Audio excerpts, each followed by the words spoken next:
Once again, thank you guys for joining episode 8 of the Paul and Pal's IG Live show. I'm your host, Ponyboy Paul, and today I'll be interviewing my pal, Joshua Ellwood. We're going to get into all the details, but before I bring him in, let me get some pony emojis, drum rolls, applause, whatever y'all please, and we'll get the episode started. Hey, what up, Josh? What is going on, Paul? How you living, bro? Yeah, I'm doing all right. Excited to be here. I'm glad we got a good crowd. I know, man. I'm liking the setup, bro. Looking official. I know. I got one of those like these $30 LED lights, little halo light. Love it. Use it for YouTube and everything. Appreciate it, man. Yeah, we're gonna get into that actually. So, for the people that weren't able to see the promo and why I'm interviewing Josh, I've known Josh for a while now. I think he's one of those guys that's always getting after it, always inspiring me. And, we're going to get into his story. I'm going to let him talk about it, but kind of go back into how we met. I actually met Josh, I think, summer of 2015, 16, 20, one of those years. And I was interning in Houston with Shell. You were there too. And, just kind of met. We're kind of in the same department and all that stuff. So we've stayed friends through then. We're both still here. And you've always been doing something. I think even that first summer you were telling me about this little venture you were doing. You were flying to, I think, Cali to present. Yeah, in San Francisco, Silicon Valley. Exactly, bro. So always keeping busy. Always, man. So I kind of want you to kind of once again introduce yourself, tell us about yourself, and then we're gonna get started, kind of where your story started. Yeah, let's get started. So what's going on, everybody? I see we got 14 people here. Killing it. I'd really love for you guys to engage and ask some questions. That'd be awesome if you guys do that. But my name is Josh Ellwood. As Paul mentioned, I met him working for Shell Oil Company down here in Houston, Texas. I moved down here in 2016 for an internship and then started working back in 2017 and been with the company for about 3 years. But that's not really the exciting part or, where a lot of my passion lies and what really gets me motivated and excited. A lot of that lies with these side hustles, I call them. And it's really these, I don't like to call them businesses, even though they are legal and actual businesses. But they're these side hustles, and it's basically something that you can do in your part-time. You can contribute maybe 5 hours a week to, and you can earn additional passive income on the side. And so that's what I really want to talk to you guys about here today. Some more bit of background on me. I'm from Pittsburgh, Pennsylvania. I always like to say that because the people that come from Pittsburgh are known as these blue-collar steel workers, and they're really hardworking individuals. And I like to say that because that's really where I think I get my work ethic from growing up there. And it's something that a lot of people tend to overlook is where you come from. And you're always focused on where you're going. You don't take a chance to, really look back and reflect where you came from. And I don't know if we have anybody from Pittsburgh, but shout out to those guys if you guys are. Okay. And so kind of going back to that, you said you're always a hard worker. How much influence did that have on you? Were you saying growing up, you just saw everybody grinding, so you always knew you wanted to grind? Or were you kind of in that mindset when you first got into college or you're about to get there, you just wanted to do the basic, I'm going to go to college, I'm going to get a job, and then I'm going to just do what people do? Well, I think, again, talking about reflection and everything. So I grew up with a single mother. Raised myself and my brother, and that really put a lot of core values into how I was raised, and I saw how difficult my mother had it raising us two boys, and also just how hard she worked to give us everything that we could have and be there at every sporting event, and how much sacrifice that she made. So I was raised with a really strong and strong mother such as my mother, and so I was able to see a lot of her work ethic, and that's all I really ever knew. So the moment that she took a breath, she was thinking about the next thing that she had to do. So anytime I got a moment of, all right, what's next? I was constantly thinking, all right, I need to be working on something. I need to be doing something. So it was something that was really ingrained in me in my childhood, and I carried through with me, really my whole life up to this point. Gotcha. That's a good point. Yeah, it's I never knew that about you. It's funny that we've known each other for this long. And so that kind of starts to paint the picture of, where you got that grind from. So I guess we can start at actually, I want to, before we get to the first venture that I knew that you were involved in, were you doing anything kind of growing up in high school or right before college that you realized, oh, if I do this, I can make money from it. How do I keep repeating that?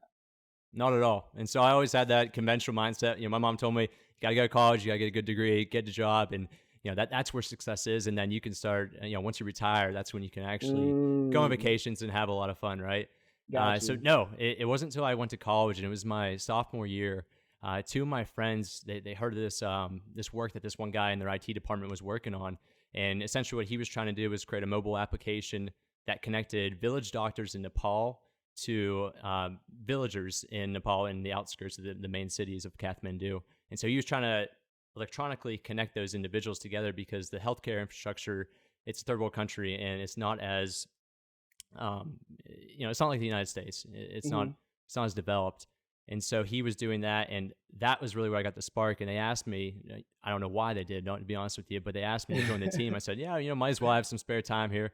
And so Uh-huh. I joined that, and then I saw one from a business perspective, how important that could be, and how you can really set your own self up for success rather than relying on a company. And then two, just for the importance of what this guy was trying to accomplish, I wanted to be a part of that, and I wanted to Hmm. help in any way that I could.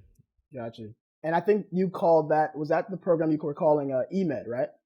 That was EMED, yes. Got you. And So, so we ended up getting this. We joined this idea maker competition, which really you come with this idea. You have basically a front end development idea. You don't really have anything in the works or a concept developed, but you pitch your idea and in front of judges and in front of audience. And we had actually ended up getting second place in that. And so first and second place got a trip to Silicon Valley to really pitch the ideas to some top CEOs. We went to Weebly, we went to oh, Twitter, wow. we went to Reddit, Steve Huffman. We met all those individuals, and that's really what inspired that creativity and motivation for me, saying, "Hey, I can do something like this, and like this is fun. Yeah. These guys love what they do, and they're doing something that actually has meaning to it. It's not just Yeah. they're going to the 9 to 5 every day just to make ends meet. They're doing something Got you. Got you. important." Got you. Okay. So let's keep going with that. So you were involved with EMED with these guys. You guys, got to almost very successful, right? And you guys were in Silicon Valley and you're seeing all this happen. And was it more like, I want to be part of EMED and really put my all in it? Or were you more like, dang, like, what can I do and start, continue that path?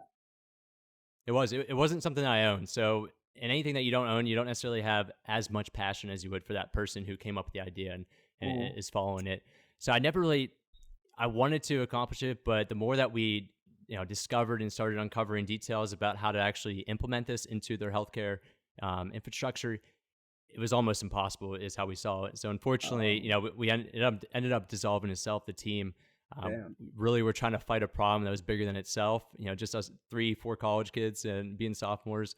But I think I look back on those individuals that I worked with, and all of them are doing great things right now and actually implementing change into people's lives. So I think that event in our lives, wasn't necessarily meant to develop that idea and pursue that technology for those individuals, but in a way, I think it was a lot for us to learn of how to tap into that resource inside of us to actually go out and do different things to help Mm-hmm. individuals. Got you. So you kind of took away from that, like, even though this didn't work, like, something's got to work, right? So moving forward from that, what was your next idea, or what was your next plans doing that? So the next idea, it was And my what year junior is year this, by the call. way? This is junior college. Okay, Man. So yeah, this would be 2015 or 2016. got Uh, you. but yeah, I was asked another thing. So there's these two individuals that were from Philadelphia, and they wanted to create this application to measure the lines, so actual physical bar lines at Penn State, or really at any college, and they wanted to pilot it at Penn State. And so they were having a software developer create the application that basically what you do is you have this application, and then you'd see the lines of the bars before you actually go out. You went to Michigan, and I went to Penn State, and we know how treacherous basically those winters could be in your state. You don't want to go to a line that has a 40-minute wait, right? You're gonna be freezing your butt Facts, off. facts. And so I was like, yeah, again, another opportunity that came my way, and I just said yes. And that was a lot of things in my life. And when opportunities came my way, I ended up just saying, yes, let me at least try it. If it's not for me, I'll tell you it's not for me, but I'm not going to say no to a potential opportunity. Got you. And so once we pursued that, we actually got the technology, we got it working, we actually launched it that following spring. And to this day, I really don't know why it dissolved itself, but it was another how That's a great I idea, though. it is, and the technology is really cool. We had a huge marketing campaign. The woman's name was Courtney, and she was phenomenal at marketing. So it was this huge launch, huge hype, but it never really went anywhere. And I think reflecting back on it, I looked at it as, man, this is my second venture, my second project that I was a part of that failed. And it really bummed me out that after that. And that summer, I really took a lot. And that's when we met one another. And I started thinking about, what's next? I need to start owning something of myself that I can, have actual control over, and I can see it the whole way through.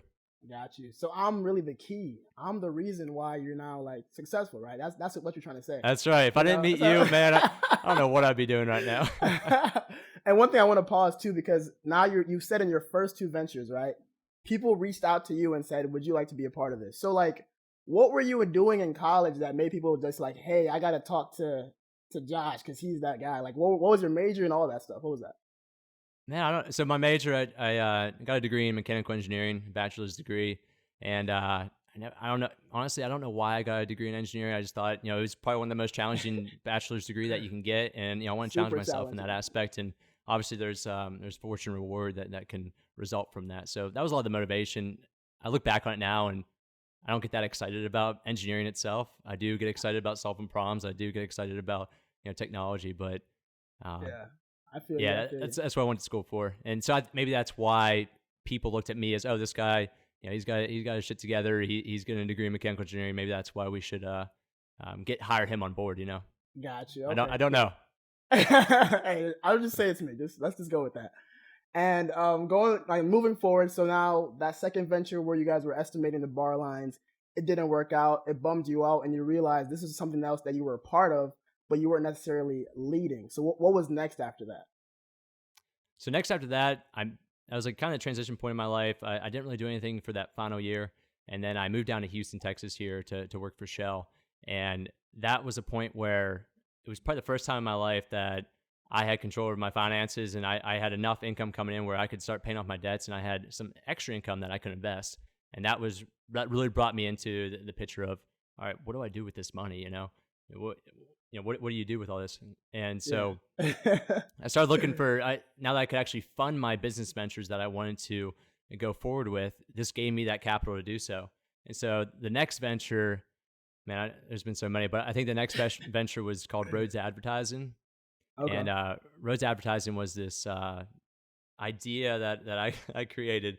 And basically what I did is I took tablets and I put them in Ubers, and I advertised local businesses, restaurants, nightclubs, Clay nightclub down here, and then I would pay those Uber drivers to put them in there, and then the companies would pay me. So I was acting as a broker, the middleman of just connecting these individuals.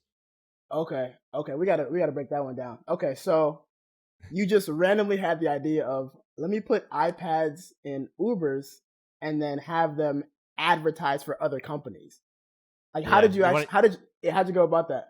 As one of the, I was reflecting a little bit on this, like some of my other side hustles I created, and it's very difficult for me to like remember that point in time, but I remember the point in time for this one. So I was going to this pool party about a year after I was down here, and I get in the back seat of this guy's Uber in this truck, and he had these screens on there just like blasting music, and they got lights going. I'm like, man, this is awesome. Like, it was such a fun experience, right? And then you gave him 5 stars?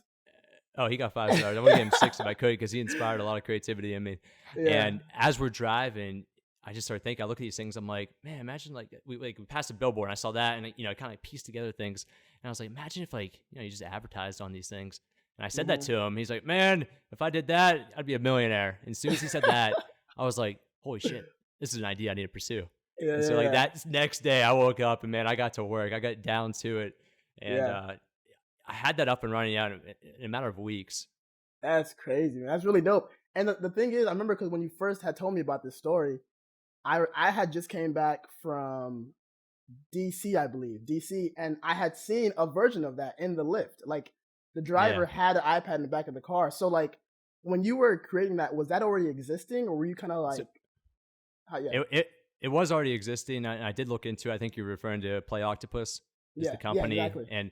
And so I looked into them. Yeah, they were, at that time, they were in LA, they were in Dallas. They just started a pilot in Dallas, and then they were Washington, D.C. and New York. And I looked at that competition. I realized that they weren't in Houston or Austin. So I said, all right, I can at least get into this market and get it going and try to be one of the first entry to market. And but what actually had ended up happening in the company, technically what happened is they started expanding to Houston, And I got a call one day from their CTO, their technology officer, and he was saying, "Oh, are you the founder of Rhodes Advertise?" I'm like, "Yes." And no one ever calls me like and says something like that. Yeah. And he was like, "Hey, I just want to like give you a heads up." Like he's really just I don't even know how you put it. He's just like, he's trying to be the bigger man. He was like, "Hey, just so you know, we have like 5,000 drivers already signed up for our program. We're expanding into Austin and into Houston now." And to me, I'm thinking like, "Oh shit, I just got started." And, so he was trying to flex on you real quick. He was, yeah, that's what I'm looking for. But one thing I learned from that, Paul, was, you really got to figure out the why of why you're getting these side hustles or these businesses. You got to ask yourself that question. And that's what I really realized in my first 3-4 ventures that I tried to pursue was, my heart wasn't in it. It was something that I was either called upon to do or something that I was looking to just to make money. And it wasn't until like recently where I realized, you need to figure out why you want to get into this business and then create a business from that idea, create a business from that solution to some problem. And it wasn't until I started doing that where, I was over the hill and I started profiting on a lot of these businesses and side hustles that I created. Got you. Okay. So now moving forward, I think this is kind of getting closer to probably, you were already full-time at this point, right? When you started the Rhodes Advertising, right? That's correct. Yeah. Got you. So when they kind of came out here and kind of basically bullied you out of the market, what was in your mind? Like, what other ventures were you looking at? Were you more just like, I'm gonna just save my money, or like, what were you doing at this point? So with Rhodes, I was I had about like 25 like drivers I was looking to hire on as contractors, and I had 25. I used Amazon Fire tablets; they're about $50 a piece. So I was really trying to limit my capital, and that was really all that I was putting out there. Okay. And so with that being said, all right, you gotta tell me the question again. I'm already running on a tangent. I was saying, like, kind of like after this Rhodes and that experience with that CTO, what was in your mind and how were you trying to go about things moving forward? Oh yeah, okay. So moving forward, I realized that there was already an existing competitor out there. There was already an existing business that proved their success. I was in the very, very early stages of my business, and I realized at that point, one, my heart wasn't in it. Do I really want to keep trying to go against this, as you said, a bully? Do I want to go against this guy and try to compete with their business? And the answer to that was, obviously was no. And so then going forward, I started really realizing that I need to figure out something that I'm passionate about and something that can really bring enjoyment to people. Got you. And I think at this point, I remember when I was first coming in, I think because you started before me, I had just read a book that I like, very financial related. And I was like, oh man, I got to get into real estate. I got to figure out how to purchase some property. And I'm not sure at what point you started, but I know that you had experience. That was right then. Okay, cool. So let's get into that. Yeah. So after Rhodes Advertising, I still was making enough money where I needed to look for something to invest in. And it's funny, you look at every politician, you look at every famous person, every celebrity, anyone who has financial wealth, they all are invested in real estate, and there's a reason why. It more likely it's only going to appreciate, and it's a safe place to put your money. And so I started listening to a lot of podcasts. Bigger Pockets is an easy one to listen to. That's very popular amongst a lot of people. I started reading a lot of books on real estate investing. I got in touch with a broker who was within investing, and so I started to really just expand my network and expanding my knowledge in that area. And that really drove me to the idea that, if I have 10, 15 of these properties and they're cash flowing at $200 a month, I could just live off that income. I could just manage my properties and do whatever I want, in my spare time. And so that's what really started driving me is, how do I get this freedom? And that was one of the first entries that I looked into. Got you. Okay, cool. So now we're getting into real estate.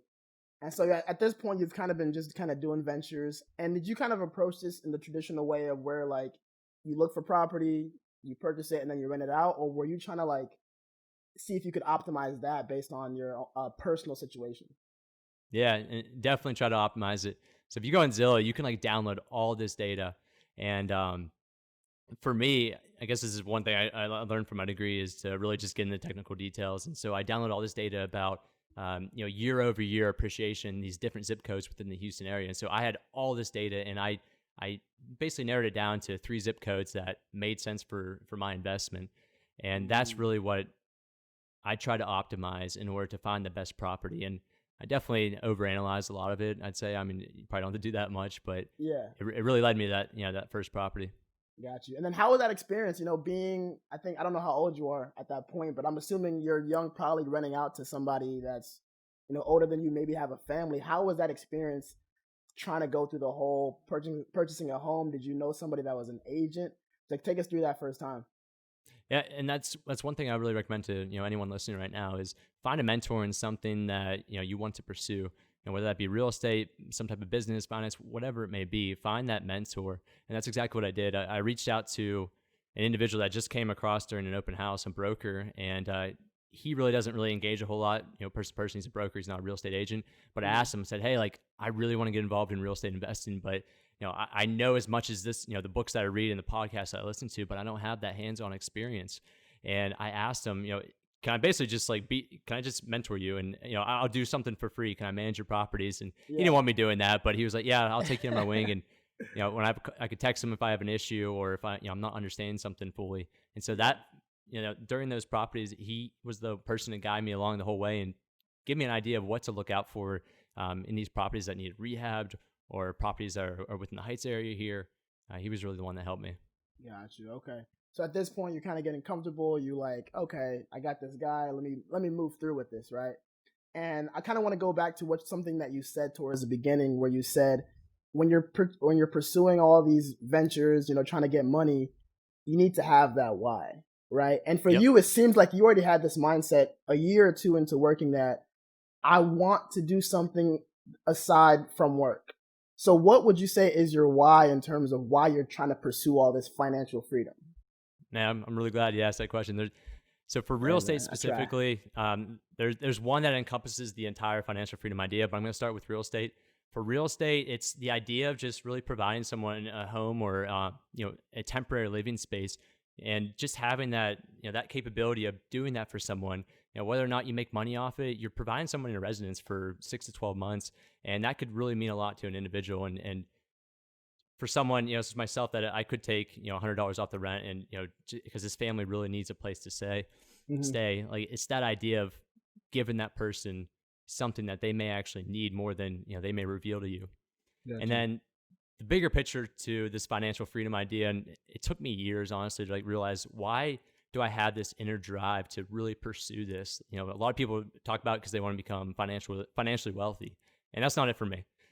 For me, as I mentioned earlier, I grew up with a single mother, and so my dad actually passed away when I was 3 years old. So I never got a chance to really meet him and make memories. And that was one thing that I realized growing up is, I want to be the best father I can. So I'm already looking ahead, when I'm in my late 20s, early 30s and starting a family, and I want to be that father that's there at every baseball game, that father that's there reading the report cards and, catching your son or your daughter, when they fall, or, stupid little things like that, that if you never had that growing up, it's something that you treasure. And you see your friends and their dads playing, you're like, man, I wish I had that. And so that's really my why behind the whole financial freedom movement for me, is I want to make enough passive income, primarily enough income to replace my existing income, where my fiance and I, we can live off of our, passive income, and then we can really do and travel whatever we want to do. If we want to go on a vacation for a week, we can do so. If we want to spend time with the kids for who knows when, we can do so. It's up to us. No, that's a beautiful story, man. I mean, and I don't know if I've already told you this in our, whenever we talk and stuff, but I think you also really inspire me a lot with this whole financial freedom idea. Because even though coming out of college, I was getting my knowledge up, I was starting to read books, listen to bigger podcasts, like you said. I think I've always appreciated that, whatever you do, you put 100% into it. Because I remember we were talking about, you purchased that first property, but you had to fix it up. So, on the weekends, it's 6 a.m., 7 a.m. on a Saturday, and you're out here painting houses. You know what I'm saying? So I think that grind for you has always been there. So I think it's really dope that you were able to come to that. Why am I trying to get all this money? Is it just because? But now let's ask that into you then created this YouTube channel, Debt to Dollars. What was your inspiration behind that? What's really your goal from that? My goal is to, honestly, and why I joined this is try to inspire as many individuals as I can. Because I think a lot of people in their 20s, especially their early 20s once they get out of school, everyone's so worried about what everyone else is doing, and they just want to paint this picture on Instagram of who they are and who they want to be, and it's so superficial. And I think when you start getting a deeper meaning of life, of what you're trying to get out of this life that we're all in, you're really going to find that success. Gotcha. So I think with Depth to Dollars, we're going to talk about that a little bit more. Also, you Yeah. guys should follow the details. You want to I talk can about go it? into, but the main reason why I created the channel was again to inspire others, and I was asked a lot of questions, from a lot of my friends, how do you just pick this up? How do you do it? And I'm like, honestly, it's so simple. Like you do got to put in a couple hours each week, and eventually you'll build up a system or a business from it. But it's so simple, and anyone can do it. I see. Cool. And yeah, let's go more into that. I also want to plug your new Instagram page while we're at it. So you guys follow It's D2 brand new. Dollars. It's a day old. And you put in work on it. Yeah. So you guys should, first of all, I would recommend following the YouTube channel because I think that's where a lot of your value is, a lot of the information. But if you guys are on Instagram right now after this episode, follow DT Dollars. That's right. And get all that fine info. So now we're talking about that, and I really like what you're doing with Depth to Dollars because you've talked about a lot of key things that, like you said before, we don't learn in school. We don't really learn how to manage our money. So if I'm a new person, I'm just hearing about this channel, like what is like the steps that you're trying to paint for somebody to be financially free? Yes, it still is just like my Instagram account. That's a day old. This YouTube account, I guess it's half a year old now, which is pretty cool to say.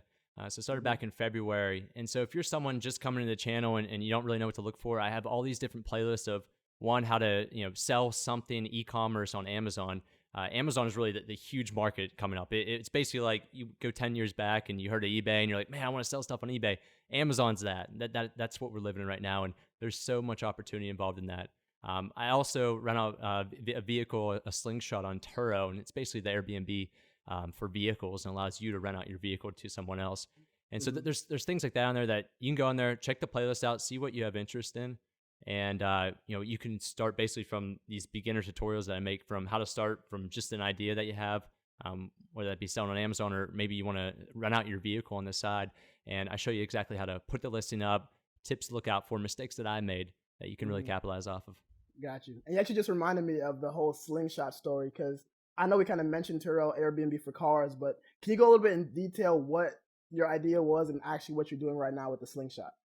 Yeah, so Slingshot, I've had that over. So when I bought my house I live in right now, last May, I bought the Slingshot as well. And some people would look at that and be like, man, it's probably the dumbest thing you've ever done. It definitely was pretty out of the blue just to go out and do. But also, that was describe a Slingshot for people that think you're talking about like a no, that's Slingshot. This is a Polaris Slingshot. It's I'm sure you've seen them on the road. It's a 3-wheeled roadster vehicle, and it really looks like the Batmobile if you look at it from the back and you remember like Batman with Christian Bale. That's basically what it kind of looks like. So it's a really cool experience, and that's what I'm selling within that is I'm giving people an experience. I'm not giving them a vehicle to go from A to B. I'm giving them an experience to really drive something that turns heads and gets people excited just to go out and play with. Gotcha. Okay, so then with Turo, basically you purchased that car, right?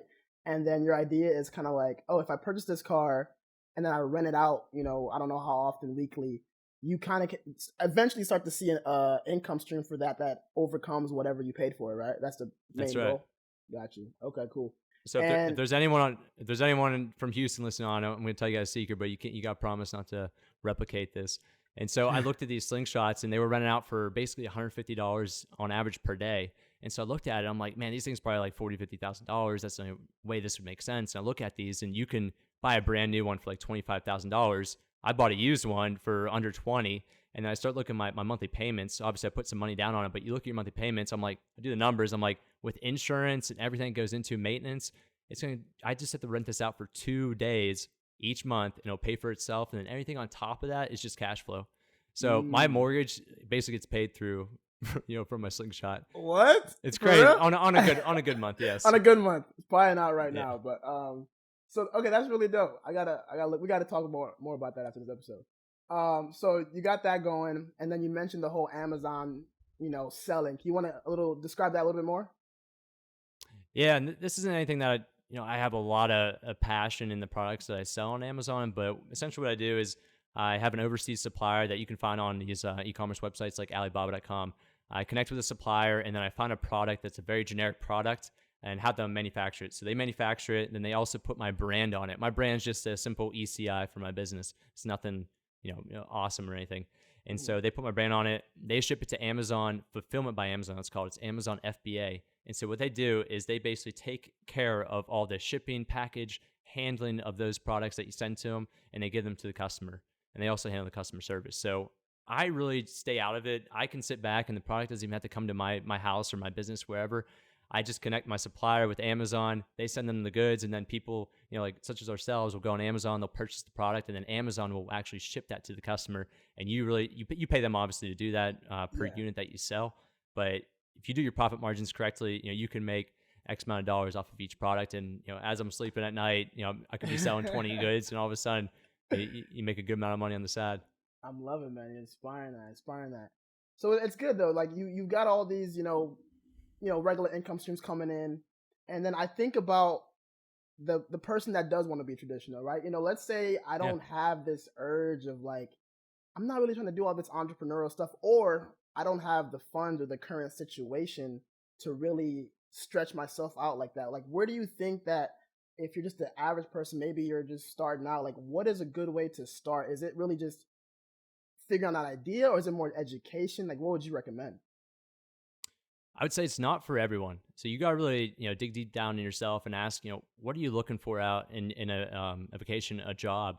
What do you actually want? If that conventional 9-to-5 job provides you that value, that motivation, and that wealth, then by all means, live your life like that. And that's how a lot of people are. And there's nothing wrong with that. There's nothing wrong with that. But for those individuals that do see themselves as quote unquote entrepreneurs, or someone who doesn't necessarily have that conventional ways of working and how they perceive their life, then what I recommend doing is, again, start with the why. Ask yourself why you want to do this. Once you figure that out and make sure it's a strong enough why, then find something to produce that.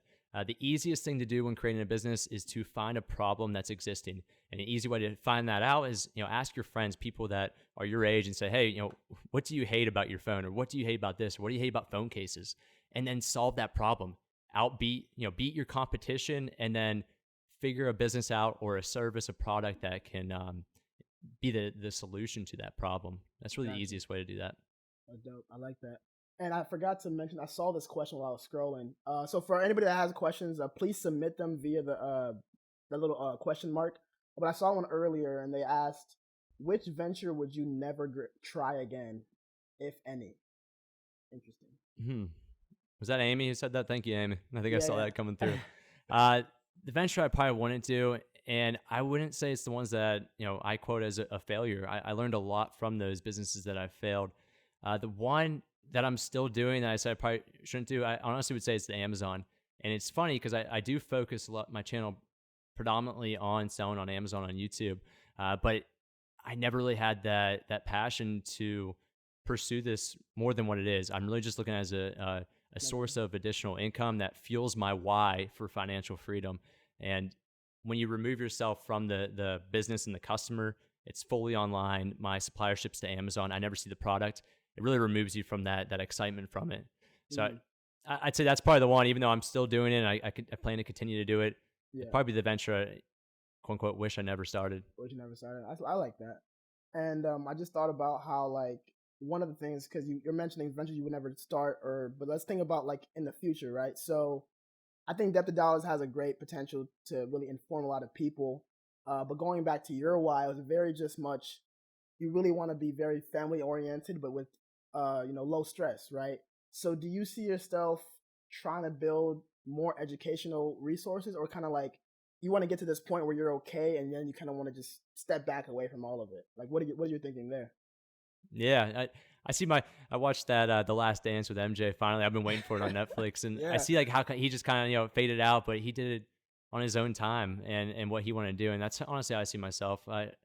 I want to inspire others. I do want to be that educational resource and mentor to a lot of individuals, and I do plan to continue that. But as far as all the additional side hustles and my own hustle of continuing to build businesses, definitely take a big step back once I, quote unquote, get to my retirement and I begin to start a family.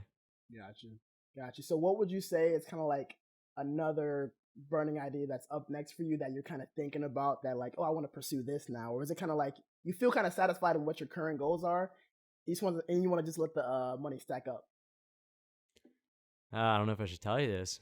Oh. No, No, okay. I'd say the wildest idea that would be a very large challenge for me would be I really want to create a bagel shop down here in Houston. It's something that I thought of when I moved down here originally.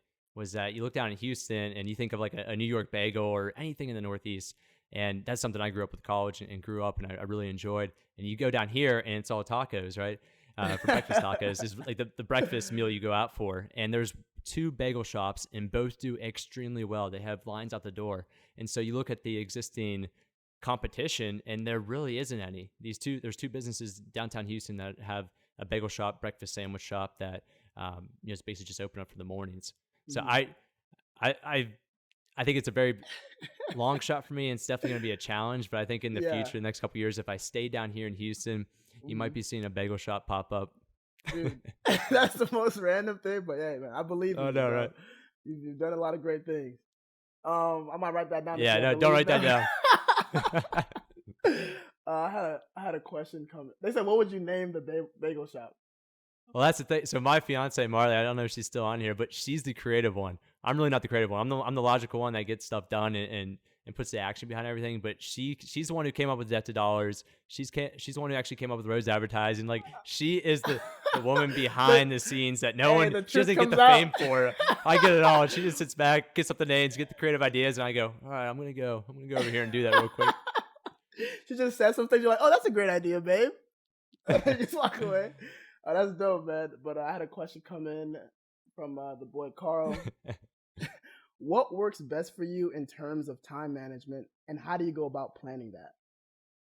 So I'm very big on time management. I'm very big on having there she goes. Sorry to interrupt the question, but she said winner bagels. That's a winner. I schedule everything. I have a Google Calendar that I keep track of all my personal stuff, or it may sound ordained, it may sound very complex, like to keep track of all this different stuff, but it really helps me just realize, all right, I have an hour to go do this, so I go and do that, and I don't ever say, oh, I'll get to it in an hour, I'll get to it tomorrow. When I see that on my calendar, I know that I went ahead a day before, a week before, a month before, whatever it may be, and I put that on there for a reason. I told myself that I would do that during that time. So you know what? I'm going to get off my ass and I'm going to go do that. So it's a lot of respecting yourself in a sense that you go ahead, you put time in your calendar, you set the alarm in the morning. There's a reason why you did it. Got you. Okay. And then where did you first get like that? Because I feel like I've kind of went through different phases of time management and I'm definitely improving, but I felt like it wasn't until I realized like, oh, I can just go do it. I don't have to follow a certain thing. Like, what made you want to get this complex setup for your time management? It's just something I've always done. I don't really know. There never was like a turning point where I felt something. I'm like, all right, I need to start tracking this. I just have always been very type A and tracking what I do, budgeting, time management, whatever it may be. Got you. That's dope, man. That's a good question. And that actually reminds me because I think you mentioned. I also want to talk about the resources you mentioned, so that people that want to maybe pursue or try these things, because you mentioned Bigger Pockets, right? It's a very real estate minded type podcast, but are there other things that you listen to or try to read consistently that kind of keep you on this mindset? Yeah, it's usually each year I have like a new flavor, right? It's real estate, then it's e-commerce, and so I really focus a lot of my time on that. But I spend a lot of my time, I use Audible, but I'm going to say reading here. I spend a lot of my time reading self-development books. And I've been focusing a lot on negotiation. I think that's a lot of what a lot of people actually tend to overlook. And they think negotiation is this thing that, when you go for a real estate deal, you need to know how to negotiate. But no, it's everything you do. It's how you influence people to honestly get what you want. So you think at work, how to negotiate your salary, honestly, how to negotiate, your girlfriend of going to this lunch spot or watching this Netflix show. And it gets down to those little details. Yeah. They're stealing her ideas. And, so I read a lot of books on negotiation, personal development, and then obviously financial freedom. Okay, cool. And one thing I will say is research the author before you read a book. If that's someone that you want to be like, go out and read their book. But if it's someone that really doesn't fit your lifestyle, or they're blowing smoke up their ass, put this lifestyle on that they don't actually live, don't read their stuff, because you should only. Yep, I love that, Lucas. Never Split the Difference by Christopher Voss. Great book. Okay, I'm looking at that. Yeah, look at that one. That's an excellent book. Okay. Now I like that little you were just saying. You basically what you're trying to say is that you want to if you want to take an information from somebody, you want to see if they're the type of person that you would actually want to hang out with or want to be. And like, have you ever felt like, oh, like I like this book, but then I heard this person, I'm not gonna like take in their content? Because couldn't you say, to play devil's advocate, the information is still good, but they're maybe not using the best of it? Yeah, all the time. I'll read probably the first chapter of a book, and I'll decide at that point, do I want to continue this or not? Because I'm not going to push myself through a book where I'm going to waste my time and hearing someone that I know is extremely arrogant or so they're vain and they're fulfilled with themselves that they're not actually going to tell you the truth of how to pursue something. So I do a lot of research on the author before I read any books, and I make sure that there's someone I want to be like, as well as they've done what I'm trying to accomplish. So if I want to become a millionaire, I'm only going to read material and gain knowledge from someone who actually is a millionaire. Not some 20-year-old who has a bunch of fancy cars and stuff. Do you see yourself writing a book, bro? I would love to read it. Maybe one day.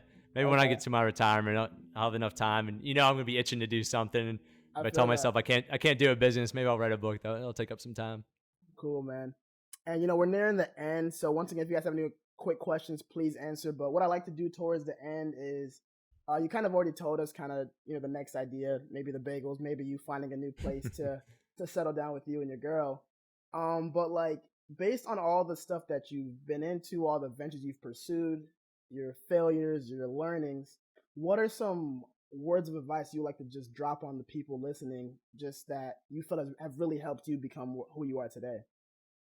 Yeah, there's three things, and this is the one thing I did prepare for because I want to make sure I provide advice to everyone, especially staying on the call for this long. I really appreciate that. I know Paul does too. The first one is never start a business just to start a business. So you heard me mention find a problem and then fulfill that problem with a solution and then create a business from that problem. A lot of people go into like, man, that'd be so cool just to start a business. And I've been under that mindset before and I failed each time. So start a business based on a problem that you have a solution for. The second, which ties back to a lot of individuals who don't want to be this quote unquote entrepreneur, is to try to seek the financial independence in this FIRE movement I'm sure you heard of. So FIRE stands for financial independence, retire early, and it's very popular amongst millennials such as myself. So I recommend and encourage everyone to seek that financial independence, but don't necessarily seek that retirement early if it's not something that you see yourself doing, because a lot of individuals will get bored, especially myself. I know I will, thinking of the idea of just retirement and sitting back and doing nothing. But I do encourage everyone to gain financial independence, pay off your debts, start with that, and you're going to have so much more happiness built inside yourself and so much less stress because you don't have to worry about all the debts that you have. Mm-hmm. And the last thing I want to say is your life, and I'm going to quote my own video on this, my wealth video. Your life is your life is the one resource that you'll never be able to reclaim. So think deep about that. You spend about, say, 80% of your adult life at your job, commuting, eating, drinking, watching TV on social media, and most of all, sleeping. So that gives you 20% of your adult life from 20 to 70 years old to decide how you want to spend it. So figure out how you want to spend that 20% and or figure out how you can expand that. So maybe it's more 50-50 or less. Mm-hmm. Dang, dude, you're dropping fire. Now I know where I'm going to cut my clips now, bro. Appreciate that. Bookmarking them. Yeah, right? Time marking. But once again, I really want to say I appreciate you for coming on, Josh. I've always seen that you were going to do great things. And, I'm definitely sure we'll check back in later. And, we don't know where you'll be at, but I appreciate you for willing to share this information. Once again, if you guys enjoyed what Josh had to share today, please follow his Debt to Dollars account. Look on YouTube, follow his channel, and really just, get after it, So I'm going to let you go. I don't know if you have any more words, and then I'm going to wrap it up with the crowd. Yeah, follow me on Instagram and especially YouTube. I do have something really big in the making that I didn't, release on this video on purpose. There is something really big in the next couple months that I'm going to be issuing out to everybody. So if you follow me on those accounts, you're going to see what it is. And trust me, it's going to be a huge surprise to everybody. Got you. And just as a reminder to everybody, one of the raffle prize for this episode will be actually a 1-year elite membership to the Debt to Dollars Patreon. Do you want to kind of explain what that is and the benefits / perks? Yeah. So on my account, a lot of people comment, and I get hundreds of comments actually a day. So it's very difficult to keep up with that. So I created this Patreon page, and it's basically for these exclusive members. You pay $3 to $5 a month, and you get access to basically connect with me one-on-one. So if you have any questions about selling on Amazon, listing your car in Turo, or gaining financial freedom, really anything, I'm there to answer and support you. So it gives you access to that. It gives you early access to my YouTube videos about at least 12 hours before I ever put off my release them publicly on YouTube. And then you also get access to a chat community of like-minded entrepreneurs. So it's really cool. It's a $50 value. We're going to give a 1-year membership for free. So I hope you guys tune in next week and be there whenever Paul pulls your name, hopefully. Yeah, so once again, if you guys want to participate in the raffle, it's going to be based off whatever we talked about today. And to qualify, you have to be following the Paul and Pals Instagram account. I'll put the questions up tomorrow night. If you get 4 out of 5 right, you get 1 entry. If you get 5 out of 5 right, you get 2 entries. So I'm excited for somebody to win that. I think it'll be a very, very beneficial gift. So once again, to wrap it up, I really appreciate you, Josh. I'm going to let you go and I'm wrap it up. Thanks, man. Drop your applause emojis. Let's say thank you, man. All right, bro. See y'all later. Thanks. Peace. All right. Thank you guys for another wonderful episode 8, once again, of the Paul and Pals IG Live show. I hope you guys are able to get some game from that. That man Josh is always getting after it. So once again, if you guys enjoyed it, share the story, help me get the word out. I think it's very beneficial, but we do need people to actually see and hear the information. So if you guys like this episode, share it on your story, tell your friend, tell your mom, tell your dad. And I'll be back in about 2 weeks with the next episode. Thank you.